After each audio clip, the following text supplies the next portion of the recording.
Beirut शहर बमों के धमाकों से गूंज रहा है। इमारतें ताश के पत्तों की तरह ढह रही हैं और अपनी कारों में बैठे लोग अपनी आंखों के सामने अपने घरों को, अपनी दुनिया को तबाह होते देखने के लिए मजबूर हैं। ये मंजर है लेबनान की राजधानी बेरूत का। लेकिन हैरानी की बात यह है कि इस तबाही से ठीक 24 घंटे पहले अमेरिका और ईरान के बीच एक ऐतिहासिक युद्धविराम का ऐलान हुआ था। तो फिर सवाल ये उठता है कि इतनी जल्दी सब कुछ इतना गलत कैसे हो गया? देखिए, ये कहानी एक बहुत बड़ी उम्मीद के साथ शुरू हुई थी।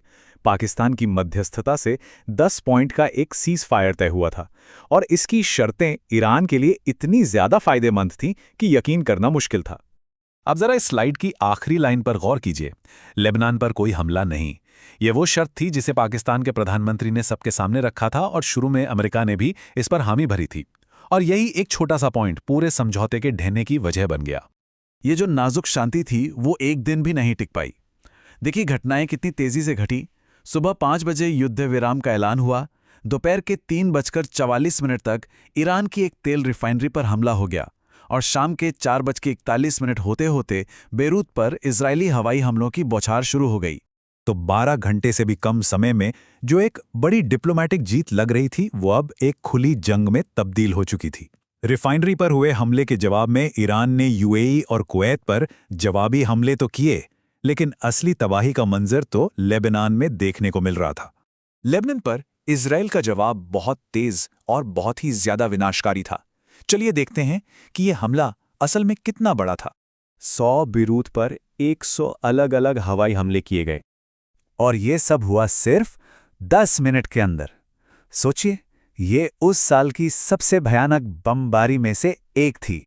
इजराइल ने आधिकारिक तौर पर कहा कि वो हिजबुल्लाह को निशाना बना रहे थे, जो उनके मुताबिक आम नागरिकों के बीच छिपे थे।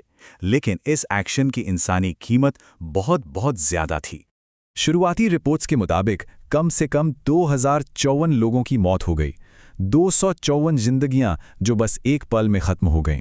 और साथ ही 1150 से ज्यादा लोग घायल हुए, जिसके बाद लेबनान को राष्ट्रीय शोक दिवस का ऐलान करना पड़ा। एक तरफ बेरूत मलबे में तब्दील हो रहा था और दूसरी तरफ डिप्लोमेसी की दुनिया में शब्दों की एक अलग ही जंग छिड़ गई। हर कोई ये समझाने में लगा था कि आखिर हुआ क्या। और यहीं पर आकर कहानी पूरी तरह से उलझ जाती है। ये तो साफ साफ विरोधाभास है। दोनों बातें एक साथ सच कैसे हो सकती हैं? अमेरिकी उपराष्ट्रपति ने जो सफाई दी उसने तो मामले को और भी ज्यादा उलझा दिया। अलग अलग वर्जन वाले इस दावे ने कंफ्यूजन और बढ़ा दिया, जिससे लगा कि कोई बहुत बड़ी डिप्लोमैटिक गलती हुई है। इसी बीच फ्रांस और ब्रिटेन जैसे अमेरिका के कई बड़े सहयोगी देश डील की पुरानी समझ के साथ खड़े थे और इन हमलों की निंदा कर रहे थे। लेकिन इस सब के बीच इजराइल ने साफ कर दिया कि वो किसी भी हाल में पीछे नहीं हटेगा और ये फैसला पूरी तरह से उसका अपना था।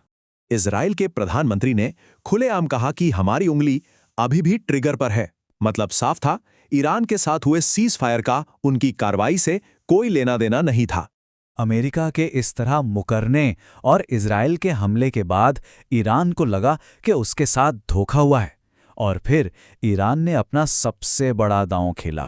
उन्होंने फौरन हॉर्मुज जलडमर मध्य को बंद कर दिया। ये वो रास्ता है जो दुनिया के तेल कारोबार के लिए लाइफलाइन जैसा है।